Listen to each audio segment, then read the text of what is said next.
Hi, I'm Helen from Heritage Garden Seeds, and today I'm going to show you how to sow shallots from seed. So you can grow your shallots from seed or from set, but seed grown shallots tend to be less prone to bolting. So really popular choice for gardeners. So it couldn't be easier to sow your shallot seeds. They are very much like onions. The whole process is very much like sowing onions. So I am going to use these small seed trays, but obviously you can use module trays as well. If you use modules, then it does obviously remove the need to prick out and pot on your seedlings later. However, sowing in the trays just saves space in the short term. So I filled my seed tray with compost.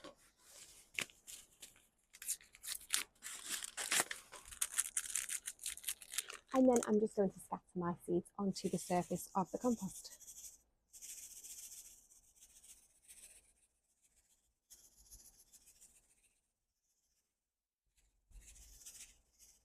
And then I'm just going to cover those with a thin layer of compost just to tuck those in. Now, if you're sowing into modules, you can either sow one seed per cell if you want to get larger shallots, or you can multi-sow a few seeds per cell and grow those on in a clump, and then you will just get slightly smaller bulbs. So I'm just going to give those a light water. So we want the compost to be moist but not soaking wet.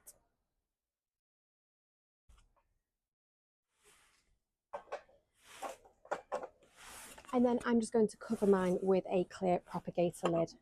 Don't worry if you don't have a propagator, you can use a clear plastic bag or something similar just to cover those, just to cover that compost and create a nice moist environment, a little bit like a kind of greenhouse effect. So your shallot seeds can germinate from around about 10 degrees Celsius, but for quicker germination, aim for about 15 to 20.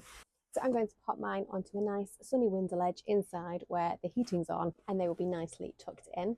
Once your seedlings have germinated, then you can bring those outside and pop them into a greenhouse or a cold frame. It does not need to be a heated greenhouse. They will grow just fine in an unheated one once they've germinated. So if you're sowing your shallots into trays like me, then once your seedlings have developed some true leaves, then we're going to need to prick those out carefully and transplant those into module trays or even into small pots. Module trays just keeps everything together and makes it nice and easy.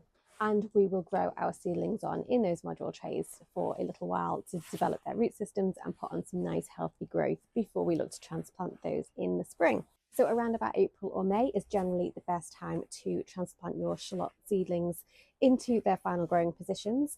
Obviously, we always recommend hardening off your seedlings before you plant those out. That just means bringing them out of the greenhouse during the day and popping them back in at night. And it just helps the seedlings to get used to the elements, so like the wind and rain and fluctuating temperatures throughout the day. And you only need to do that for a few days before you transplant those. So you want to make sure your growing area is well prepared and weed free, and then you can plant your young plants at around 10 to 15 centimetres apart.